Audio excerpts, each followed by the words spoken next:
So during 2019, I hit a wall. It happened while my youngest neurodivergent son has been invited to leave the traditional school system after having been repeatedly bullied by adults who didn't know how to welcome difference.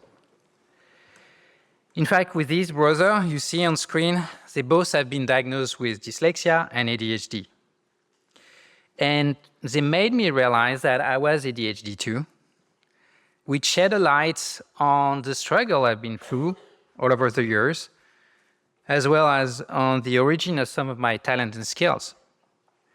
But it was too late for me, because I burnt out.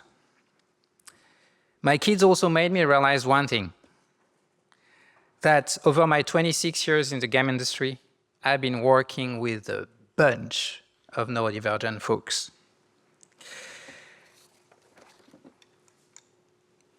Is it working? So my name is Pierre Escaich, and I'm Neurodiversity Talent Program Director for Ubisoft.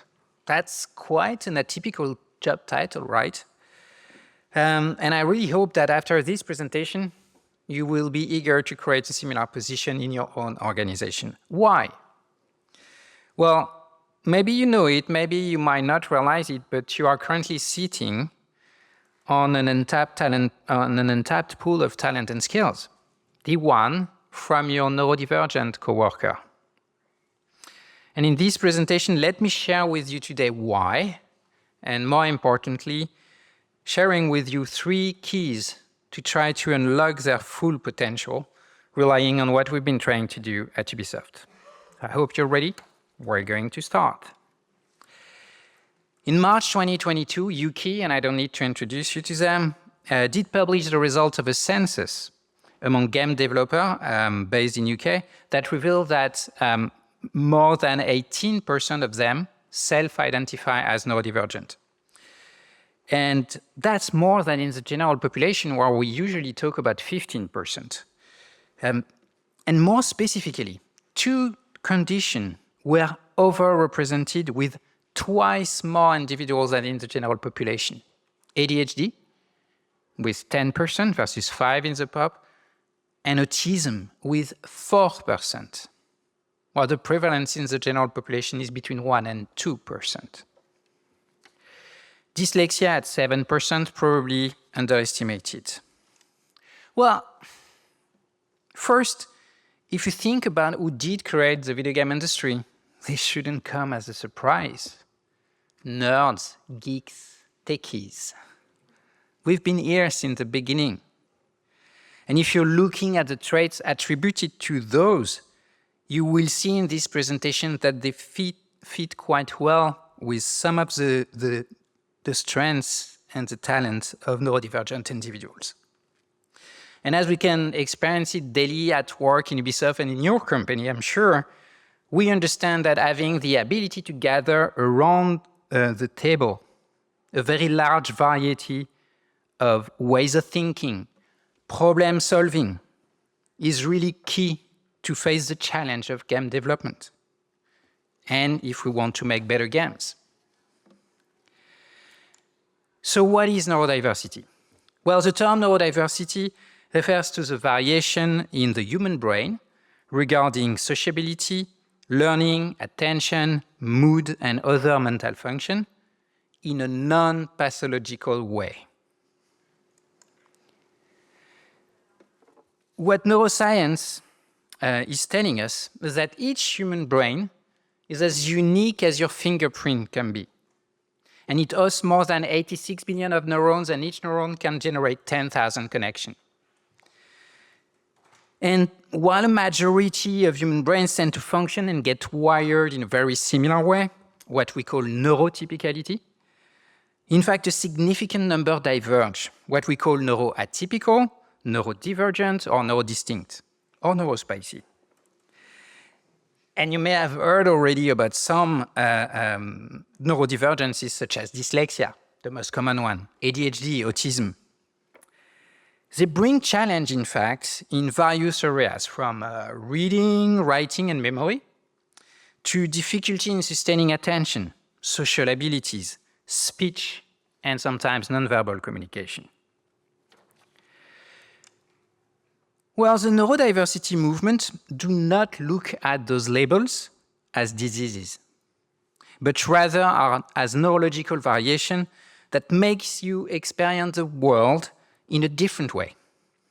Indeed, what the medical labels of neurodivergence do not say is that individuals concerned, we also have talents and skills, and some of them being far above the average. Okay, when you are neuroatypical, your cognitive abilities tend to show what we call a spike profile. That means that some of your cognitive function will score far above the average and other far below. On the contrary, when you are neurotypical, it means your cognitive performance is going to score very close to the average of the population. But what are those talents and skills among neurodivergent people? Creativity. Creativity that sparks new ideas. Authenticity that fosters genuine connection. Hyper-focus that drives deep understanding. And innovative thinking that pushes boundaries. There's also resilience that helps us overcome challenge, sensory awareness that deepens empathy, and honesty that builds trust, and also strong verbal skills that facilitate clear communication.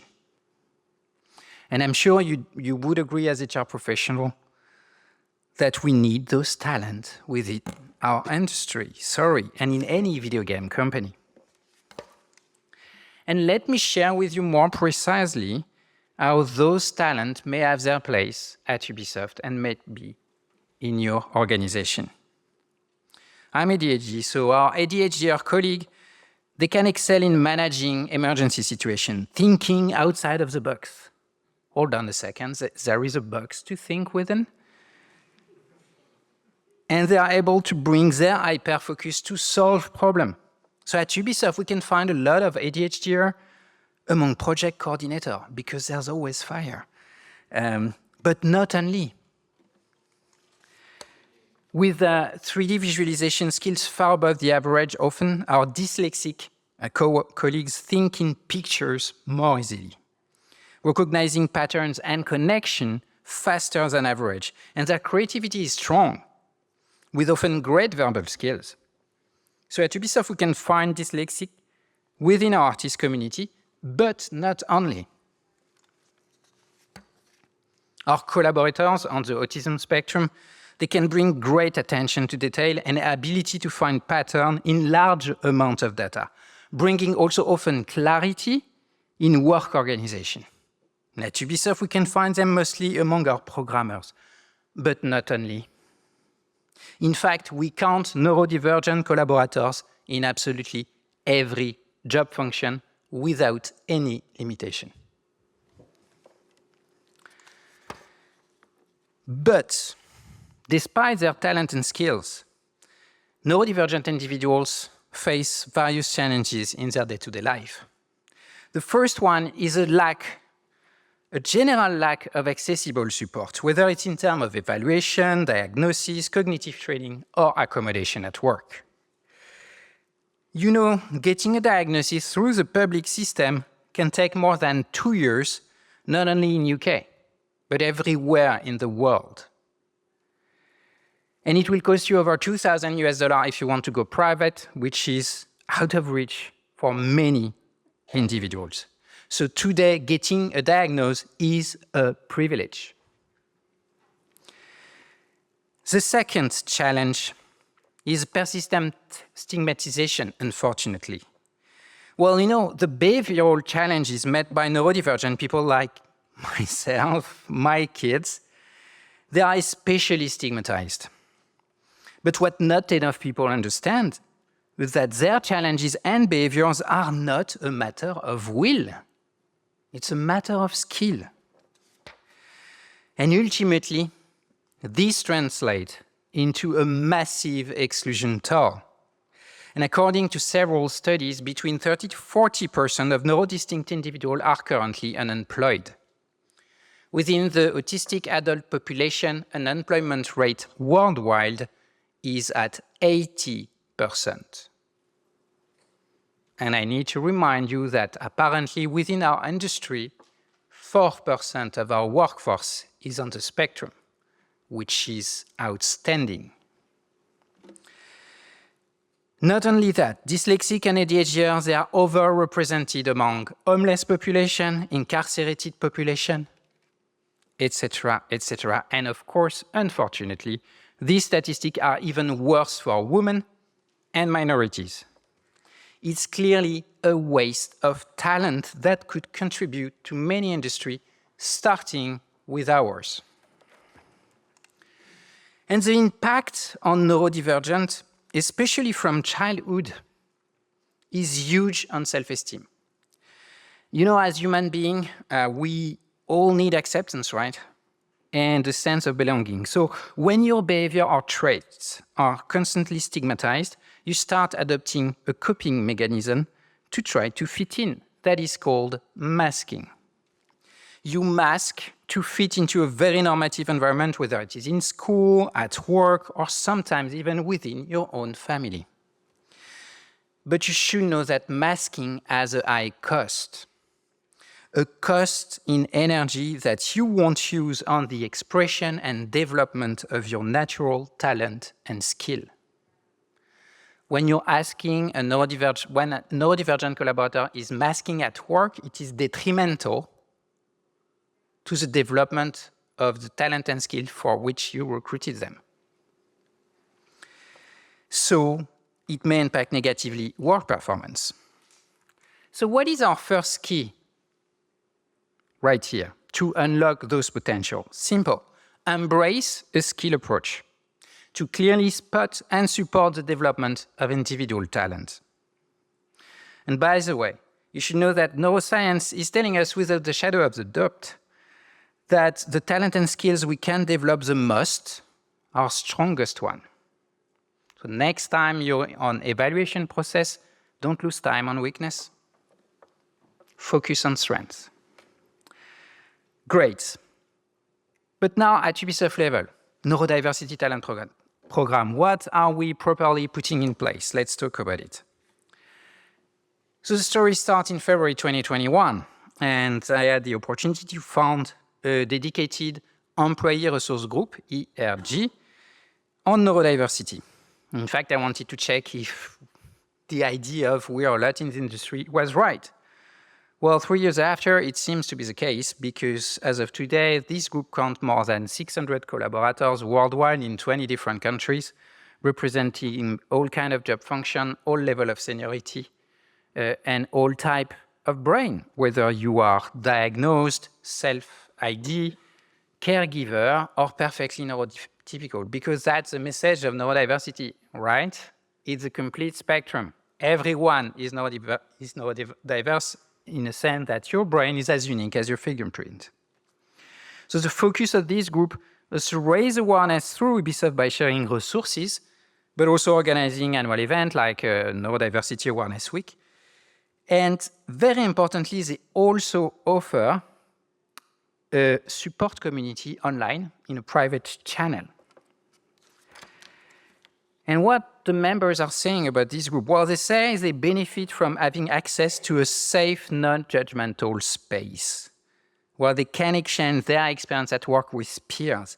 They feel recognized as a community, with the ERG pushing further awareness across the entire company. And it empowers even some to dare to ask for accommodation or disclose their condition to their manager or HR. And why it is important?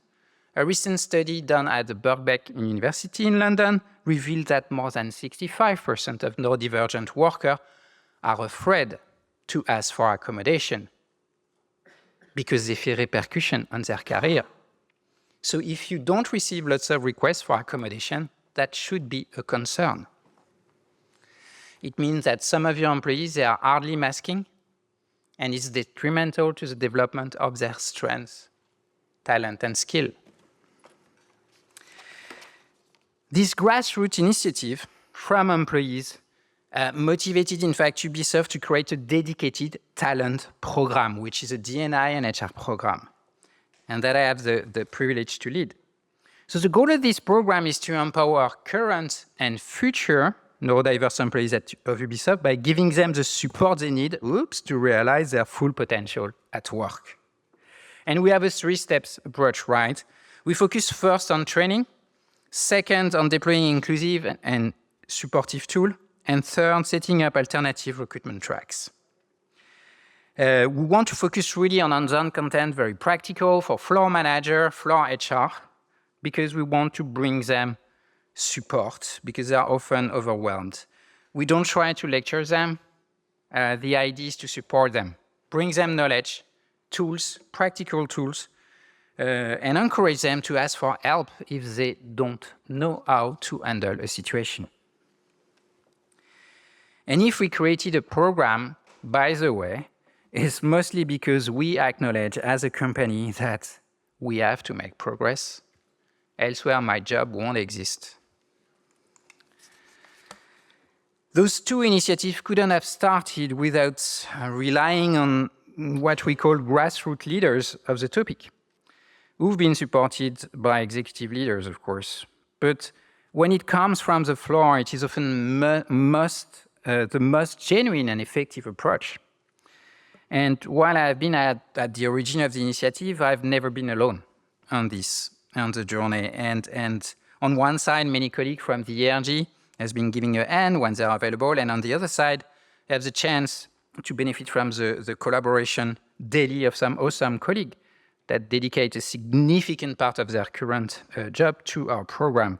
There's Marilyn, you can see on screen, who is bringing her talent acquisition management knowledge and advocates actively to debunk stereotypes in the workplace about neurodiversity. There's also Karma, who is bringing her skills in knowledge management to build an entire information system on neurodiversity that has been visited so far by more than 20% of Ubisoft employees. And together, well, we bring the view of the main different neurodivergencies: ADHD, dyslexia, and autism. We find our complementarity and support each other to deliver impactful content like this presentation, hopefully. And most importantly, we offer a safe space to our collaborators, as well as our executives granted us that safety too. So set up a neurodiversity program is above all a collective effort that requires protected spaces to make things happen. Which brings me to the second key you can use to unlock neurodivergent talent potential.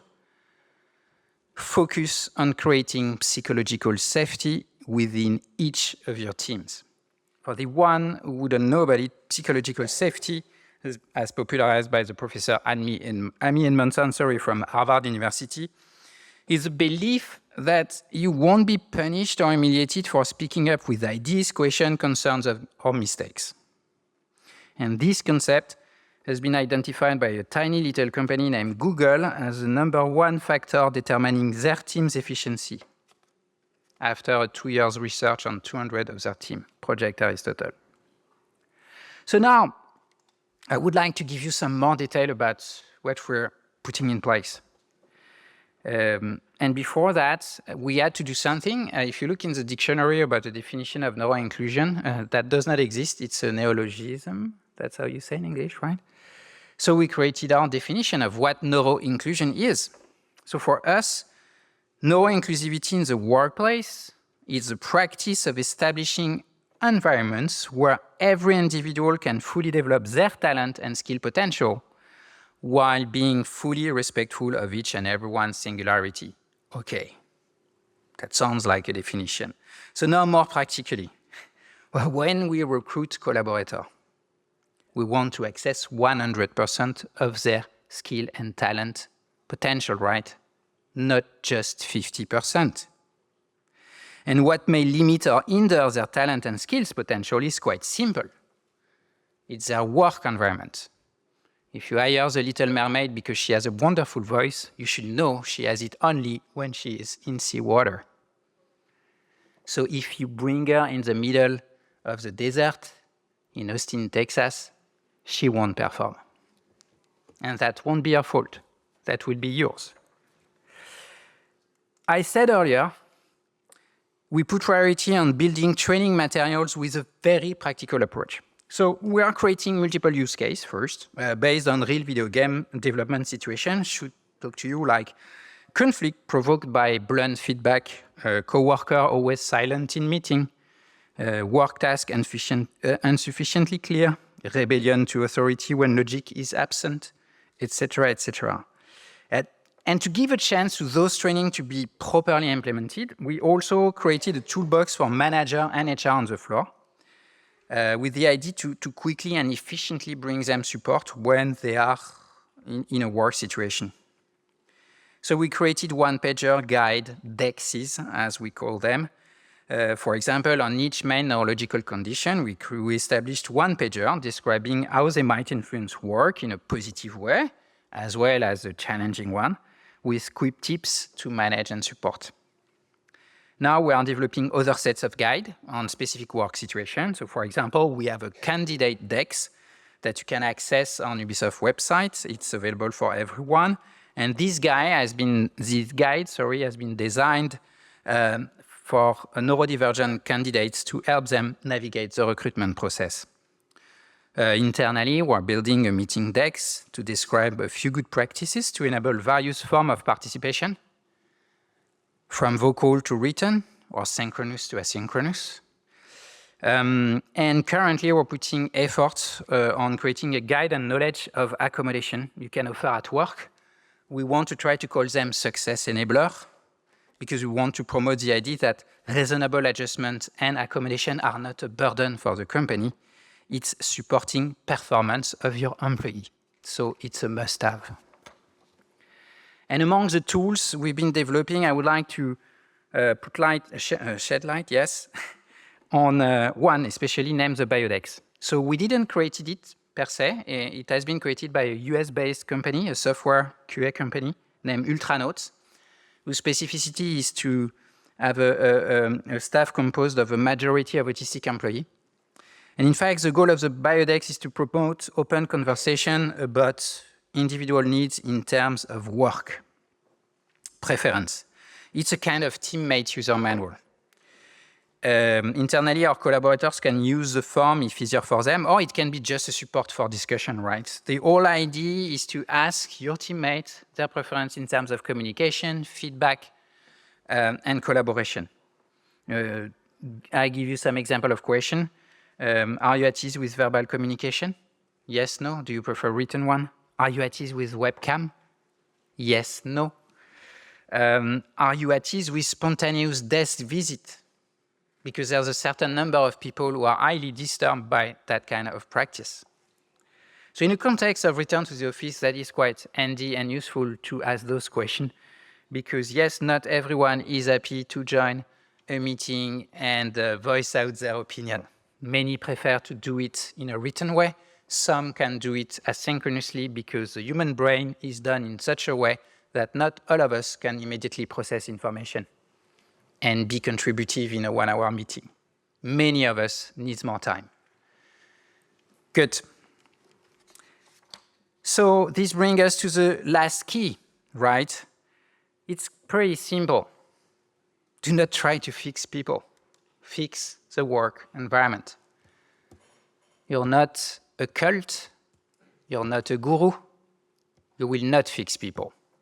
Focus on the work environment. When you recruit a talent, it comes with work environment condition, and if you ignore them and refuse to accommodate, performance will be negatively impacted. And talking about bias and accommodation, you should know that a big study done by the US Job Accommodation Network revealed that more than 56% of accommodation granted in the US are absolutely free of charge. So I'm asking you, what is your plan to support those free of charge accommodation? Because it will increase performance and productivity.